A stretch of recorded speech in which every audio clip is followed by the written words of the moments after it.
Wild Rose and the Emperor, who pressed the big red button because it looked important. The galactic empire of Hyperion Prime had once been a marvel.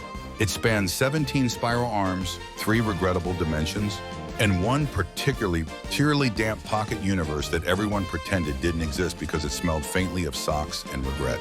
Its star fleets were legendary, its infrastructure robust, and its bureaucracy so vast that entire civilizations had risen, flourished, and gone extinct while waiting for Form 27B to be countersigned. Then it elected Emperor Blor the Tremendous. Blorx had not intended to become emperor. He had merely intended to become famous, which he regarded as the same thing, only with fewer meetings and more applause. Unfortunately, the empire had recently amended its constitution to allow any sufficiently loud individual with a confidence rating exceeding 900% to hold supreme executive power. This, in hindsight, was considered a mistake. Blorx's first act as emperor was to rename the imperial palace Blorx Tower, despite the fact that it was neither a tower nor owned by him personally and had been standing for 6,000 years without asking for branding advice. His second act was to fire half the Imperial Advisory Council because, as he put it, they kept using numbers. And I don't trust numbers. Very sneaky things, numbers. The third act involved tariffs on antimatter, which physicists immediately described as bold, creative, and catastrophically incompatible with reality. This was roughly when Wild Rose arrived. She drifted her ship, the Petunia Emergency, into orbit, sipping tea and watching the news feed scroll past in increasingly frantic fonts. Markets in freefall. Entire fleet recalled because Emperor tweeted, "Starships are overrated. Ministry of Time resigns." Citing exhaustion, Wild Rose smiled faintly. "Oh," she said, "one of those." She docked at the palace, which now had gold-colored plating hastily glued onto it, peeling in places and reflecting sunlight directly into the eyes of passing diplomats.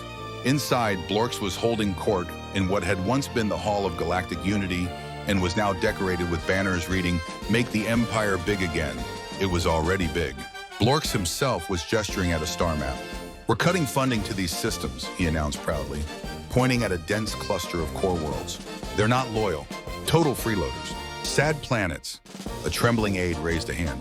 "Your Radiance, those systems produce 80% of the Empire's food. Energy and ships."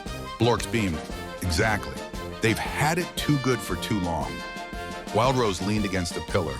"You know," she said mildly, "most emperors destroy their empires accidentally.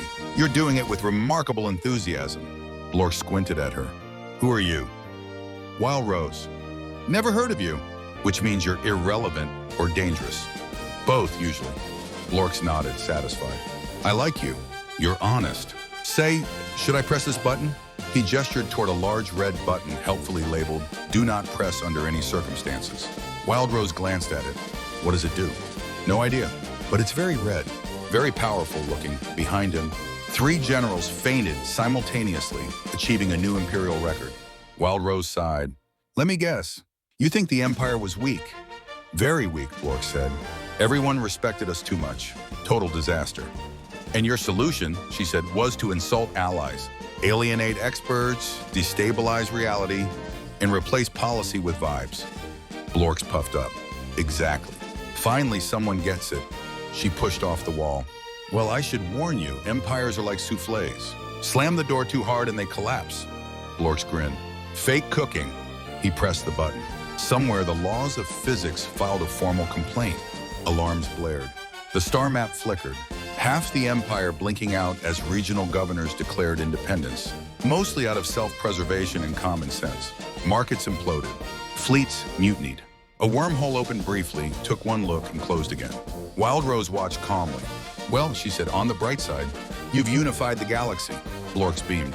"See? Best emperor ever." "Against you," she finished.